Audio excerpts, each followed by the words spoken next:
One of the main questions that I get asked often is, am I truly dealing with a narcissist, or they have some kind of mood disorder such as bipolar disorder?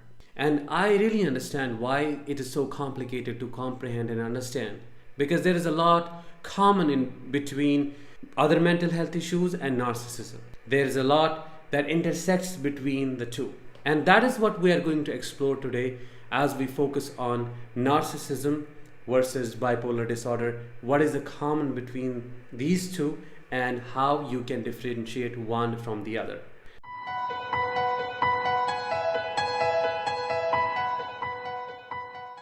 Hi, I am Danish, a narcissistic abuse recovery professional. Before we begin, make sure that you are subscribed to this channel by pressing the subscribe button if you like this video, and push the bell icon to stay updated with every latest episode that I post here. So to begin with, let's try to understand what bipolar disorder is, and then we'll be able to understand how we can differentiate it from narcissistic personality disorder. Bipolar disorder, as the name suggests, is a person who has it fluctuates between the two extreme mood and emotional states, where one is called a manic state and the other state is called a depressive state.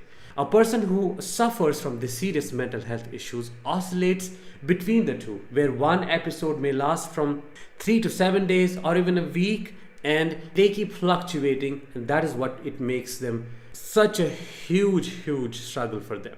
Let's try to understand the bipolar disorder in depth by understanding what these episodes do to them and what a person experiences when they are going through these episodes. So to begin with, let's focus on mania or a manic episode. When a person is going through a manic episode, the way they think about themselves, the cognition, the thinking part, the way they relate with others, the way they see themselves, it completely changes. And the changes manifest in their behavior. The main changes you would see in their cognition is there are delusions of grandeur. They think highly of themselves. There is an exaggerated perception of self. And also, they have the ideas and the thoughts that are grandiose and almost do not make any sense given what their reality is. You would see that they compare themselves to kings, and they have an unlimited concept of their capability, perception of their power, and so on.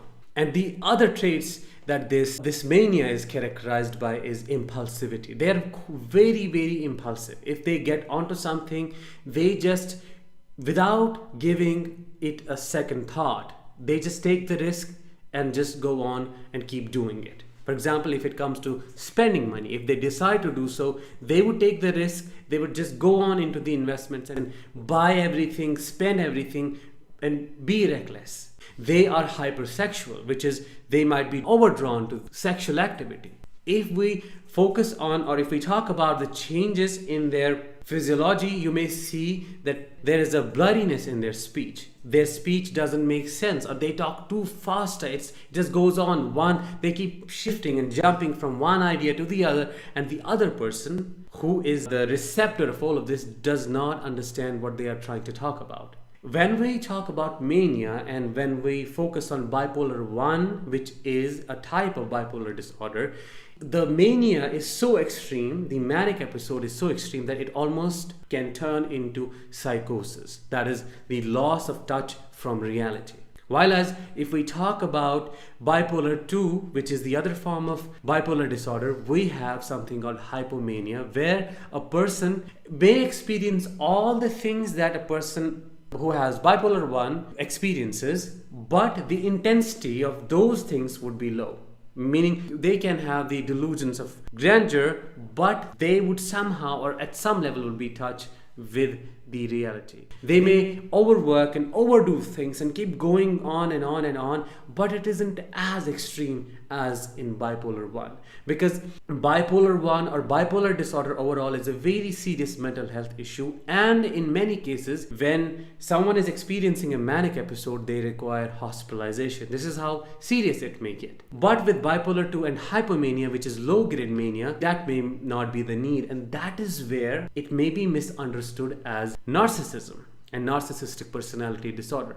We'll be comparing the two a little bit later, but let's try to understand the other episode, which is depression or depressive episode. When someone or a person who suffers from bipolar disorder goes through a manic episode, it is given, it's 100% given that they are going to transition into what is called a depressive episode.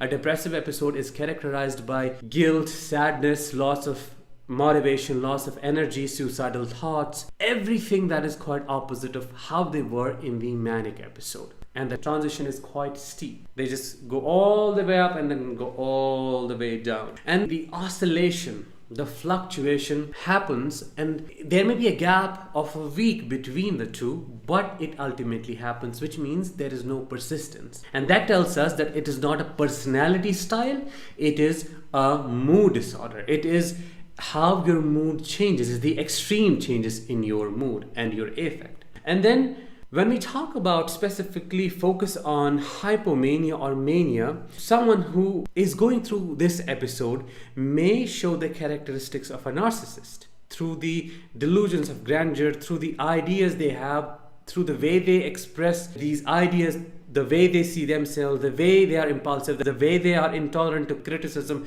the way there are impairments in how they see others and how they compare with others, the way they become and can become abusive in such a state. So someone can misunderstand, that is a point where it gets interesting, and someone can misunderstand it as narcissism. But we need to understand that narcissism, narcissistic personality disorder, is a personality style, a personality disorder. And when we talk about personality disorders, we talk about persistence, resistance, consistency, continuum. However, in a bipolar disordered person, we do not see that continuum. We do not see that persistence. There is alteration. There is an oscillation between the two states like a wave. It's a given that someone who is just bipolar, they may not be open to criticism. They may look down on others and they may have an exaggerated sense of self, but it is not stable. It is very temporary and it's gonna go away when they go into that depressive state. But when we talk about a narcissist, you are going to see this pattern of arrogance, jealousy, hostility, vindictiveness, all of those characteristics. They are consistent, persistent, and present throughout the course of the time. They do not change, they do not come down, they do not shift. Of course, you may see the alteration in their emotional state, because after all, narcissism, one of the main components of narcissism is emotional dysregulation, but it is not like as extreme as it is in bipolar disorder. There are no episodes, basically. You do not see those major extreme changes in their speech, the way they talk. They may talk faster, they may do something called word salad, but the intention is different. It's not a mood shift. They are doing it with an intention of manipulating you. They are conscious and aware of what they are doing, and they're quite stable, like near the baseline when it comes to what their personality style is. And that is the core difference between narcissism and bipolar disorder, and that is what differentiates the two. But again, it can become confusing if we compare hypomania with narcissism, because someone who does not go to that extreme level and just is hypomanic can be misunderstood as a narcissist. And because they do not show those extreme levels, they are just almost like there is a lot of overlap between how things happen in hypomania and how things are with a narcissist or in narcissism. But the main key that you have to understand whenever you are confused to get your answers is that hypomania, no matter how low grade mania it is, it changes. And when the person who experiences bipolar disorder, when they are in a depressive episode, they are suicidal, which a narcissist never is. They are ridden with guilt and shame, which they never are. Even though narcissist has a lot of shame, but it's all suppressed, they suppress it with a false self. While as there is no false self in case of a person who suffers from bipolar disorder. So it's quite evident. If you just look a little bit deeper, you would see the noticeable differences. The key is persistence, continuum, and consistency in the personality style, and the inconsistency and the turbulence in the bipolar disorder, which is again a mood disorder. I'll talk with you very soon and see you on the other side.